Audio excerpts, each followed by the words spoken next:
मूर्ख राजकुमार। सुल्तानगढ़ के राजा समर सिंह के राज्य में चारों तरफ खुशहाली ही थी। प्रजा उनके शासन से प्रसन्न रहती थी। महाराज भी अपनी प्रजा को देखकर बहुत खुश रहते थे। लेकिन प्रजा और महाराज की ये खुशी ज्यादा दिन नहीं टिक पाई। जैसे जैसे युवराज बलदेव बड़े होते गए, वैसे वैसे ही उनके कामों से सभी परेशान रहने लगे। मंत्री जी, मैं क्या करूं अब? युवराज हर समय अक्ल के पीछे लठ लिए घूमते रहते हैं। उनकी शिकायतें सुनते सुनते अब हम बहुत परेशान हो चुके हैं। महाराज, पहले तो मुझे भी लगा था कि युवराज समय के साथ ठीक हो जाएंगे, लेकिन जैसे जैसे समय बीत रहा है उनके काम तो और भी खराब होते जा रहे हैं। हमें तो इस बात की चिंता है कि युवराज महाराज कैसे बनेंगे। क्या प्रजा उन्हें अपनाएगी? महाराज, फिलहाल चिंता का विषय ये नहीं है कि युवराज महाराज कैसे बनेंगे।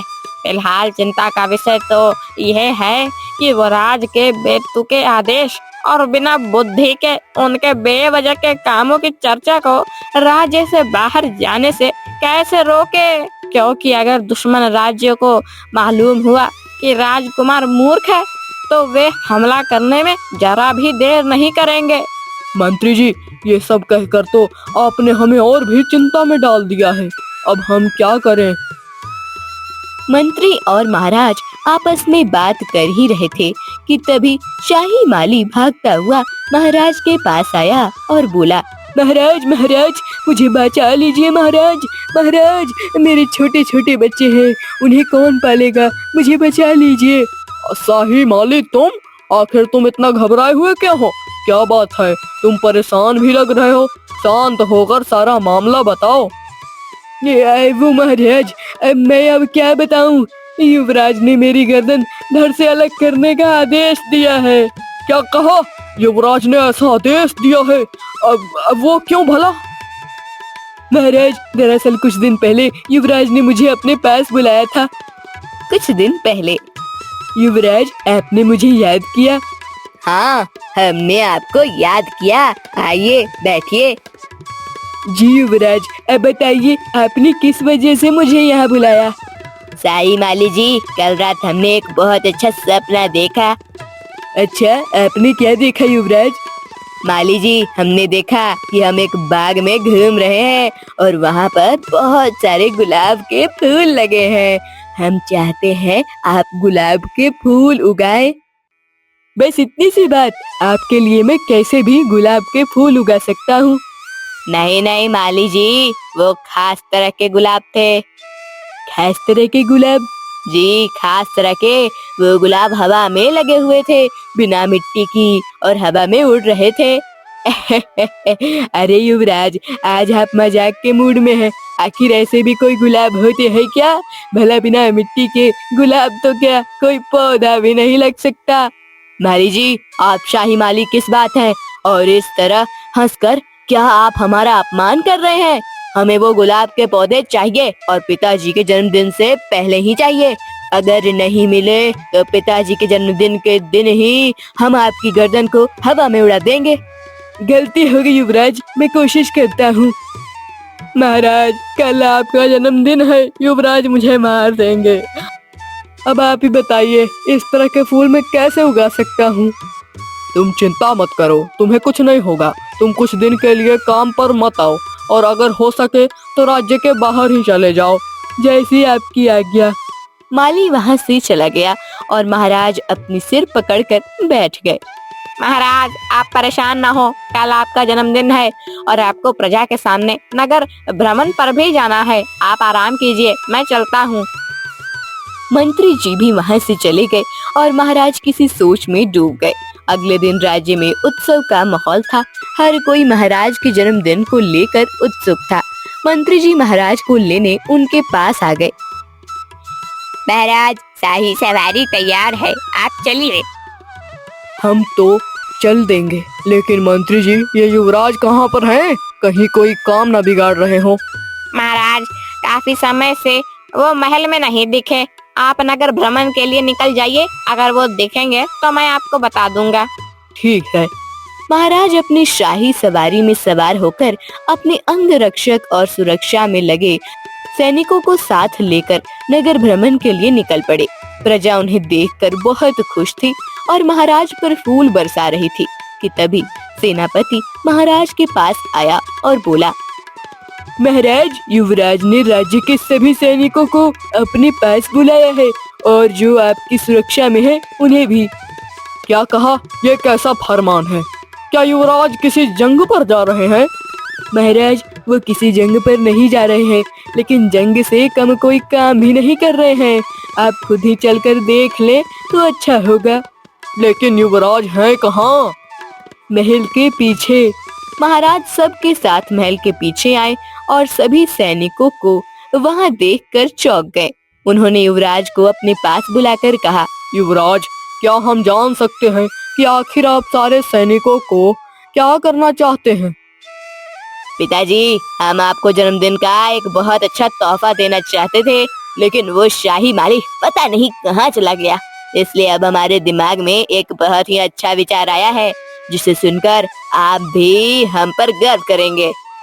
अच्छा, ऐसा क्या विचार आपके दिमाग में आया है? पिताजी, हम जब पश्चिम में घूमने गए थे तब हमने समुद्र देखा था और वो हमें बहुत पसंद आया था। इसलिए हमने सोचा कि अब हम महल में समुद्र लाएंगे। क्या कहा? महल में समुद्र? हाँ, हम राज्य के सभी सैनिकों और मजदूरों को यहाँ से नहर खोदने में लगा देंगे और ये नहर समुद्र से जुड़ेगी, जिससे समुद्र का पानी यहाँ तक आएगा और आपके लिए समुद्र बन जाएगा। लेकिन युवराज, आपको नहीं लगता कि ये जगह समुद्र बनाने के लिए कम है? मंत्री जी, हमने इसका भी उपाय पहले ही सोच लिया है। इसलिए जगह बनाने के लिए हमने महल को तोड़ने का कार्य भी चालू कर दिया है और सैनिक आगे से महल तोड़ने के लिए निकल गए हैं। मंत्री जी, अभी युवराज के दिए हुए सारे आदेश रोक दीजिए। जैसे आपकी आज्ञा महाराज। युवराज, आप ये सब कार्य बंद कीजिए। हमारे पास आपके लिए एक बहुत ही महत्वपूर्ण कार्य है। क्या कार्य है पिताजी? आप जल्दी बताएं, हमें अभी हमारी और भी योजनाओं पर कार्य करना है। युवराज, हम थोड़ी देर में गुरुजी के आश्रम जाएंगे। आप तैयार हो जाइए जाकर। ठीक है पिताजी। और तुम सब सैनिक अब वापस अपने काम पर लौट जाओ। युवराज तैयार होने के लिए चले गए और महाराज अपने कक्ष में लौट आए। मंत्री जी भी थोड़ी देर में महाराज के पास आ गए। महाराज, आप कहीं जा रहे हैं? हाँ मंत्री जी, अब युवराज का उपाय हमारे गुरुजी ही कर सकते हैं। लेकिन महाराज, क्या गुरुजी युवराज की बुद्धि बदल सकते हैं? वो तो अब गुरुजी ही जाने। अब जब तक आश्रम से नहीं लौट आते तब तक आप राज्य का ध्यान रखें। जी महाराज। महाराज युवराज को लेकर अपने गुरुजी के आश्रम आ गए और गुरुजी को प्रणाम कर उनके पास ही बैठ गए। क्या बात है समर सिंह, तुम परेशान नजर आते हो? ये सफर की थकान तो नहीं है? सही कहा गुरुजी आपने। मैं सफर में नहीं थका हूँ, मैं बस युवराज के कारनामों से थक चुका हूँ। अब मैं चाहता हूँ कि आप युवराज को इस काबिल बना दें जिससे ये मेरे बाद गद्दी संभाल सके। तुम्हारे बाद गद्दी संभालनी तो युवराज को ही है, लेकिन अगर युवराज अयोग्य हुए तो दुश्मन जरा भी देर नहीं करेंगे राज्य का अंत करने में। तुम चिंता मत करो, कुछ दिन युवराज को आश्रम में ही छोड़ दो, मैं कुछ सोचता हूँ। ठीक है, जैसी आपकी आज्ञा। मैं आज से 1 महीने बाद वापस आऊंगा। ठीक है। पिताजी, आप अकेले वापस जा रहे हैं? हाँ युवराज, गुरुजी चाहते हैं मैं तुम्हें कुछ दिन इनकी सेवा में छोड़ दूं। गुरुजी का खास ख्याल रखना बलदेव। ठीक है पिताजी। महाराज युवराज को आश्रम में छोड़कर चले गए और गुरुजी ने युवराज को अपने पास बुलाया। बलदेव, अब तुम आश्रम में हो, यहाँ तुम्हें महल जैसे आराम नहीं मिलेंगे, इसलिए तुम्हें आश्रम में कुछ काम भी करने पड़ेंगे। ठीक है, मैं काम करूँगा। लेकिन तुमने जैसा कि अभी तक कोई काम नहीं किया है, इसलिए मैं तुम्हें इस आश्रम का सबसे सरल काम देता हूँ और वो है कुएं से पानी भरकर लाना। ठीक है, मैं पानी ले आया करूँगा। युवराज आश्रम में रहने लगे और पानी लेने जाने का कार्य भी करने लगे। आश्रम के पास ही एक गांव था और उस गांव में उर्मिला नाम की एक लड़की रहा करती थी। उसके माता पिता उसकी शादी के लिए बहुत परेशान रहा करते थे। उर्मिला में कोई कमी नहीं थी, बस वो समझदार और चतुर बहुत थी।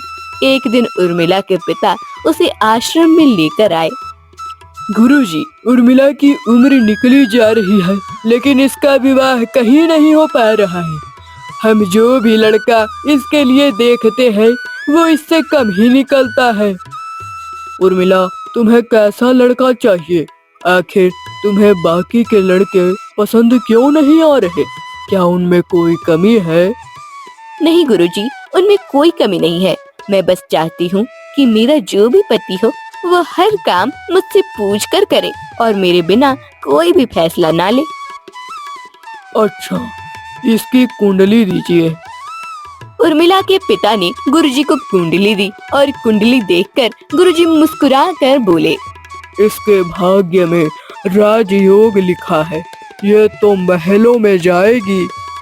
गुरुजी, हम गरीब लोग हैं, महलों में रिश्ता कैसे जोड़ सकते हैं? हमारा तो महल से दूर दूर तक कोई वास्ता ही नहीं है। ये सब मैं नहीं कह रहा हूँ, इसकी किस्मत कह रही है। अब तुम सब कुछ समय के भरोसे पर छोड़ दो और इंतजार करो। ठीक है, अब मैं चलता हूँ। उर्मिला अपने घर वापस आ गई और अगली सुबह कुएं पर पानी भरने पहुंची। उसी समय युवराज भी वहां पर पानी भरने आए हुए थे और कुछ सैनिक भी वहीं खड़े थे जो युवराज ने महल से बुलवा लिए थे। सुनो तुम लोग, ये कुएं का पानी एक तालाब खोदकर आश्रम में भर दो। अरे तुम कौन हो और कुएं को खाली करने का आदेश क्यों दे रहे हो? क्या जानते नहीं हो कि यहाँ से कितने लोग पानी पीते हैं? मैं युवराज हूँ और जो चाहे वो कर सकता हूँ। अगर तुम्हें पानी पीना है तो अपना कुआं खोद लो। क्या कहा? ठीक है, मैं तुम्हें कुआं खाली करने दूंगी, लेकिन तुम्हें मेरे एक सवाल का जवाब देना होगा। अगर तुमने जवाब दिया तो मैं कुछ नहीं कहूँगी, लेकिन वादा करो अगर तुमने जवाब नहीं दे पाया तो जो मैं कहूँगी वही करना होगा। हाँ ठीक है, मुझे मंजूर है, मैं वादा करता हूँ। तुम मुझे ये बताओ कि तुम्हारे पास क्या सबूत है कि तुम युवराज हो? क्या तुम हम सब से अलग हो? क्या तुम्हारा खून हरे रंग का है? क्या तुम देवलोक से आए हो? मेरा सबूत अब मेरे ये सैनिक है, ये तुम्हें बता देंगे कि मैं कौन हूँ। ये मेरे हर आदेश को मानते हैं। अच्छा, जरा रुको थोड़ी देर।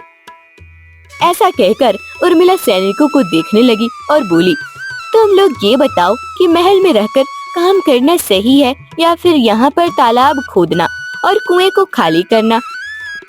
इसमें तुम लोगों का कितना समय बर्बाद होगा? क्या तुम्हें ये काम और ये आदेश पसंद है? अगर इस काम से बचना चाहते हो तो युवराज को पहचानने से इनकार कर दो। ठीक है।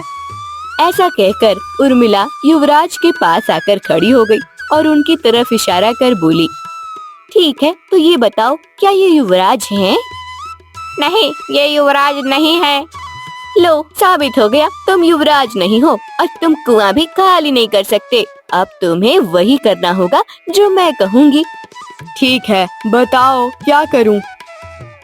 ये पानी से भरे मटके मेरे घर पहुँचा दो।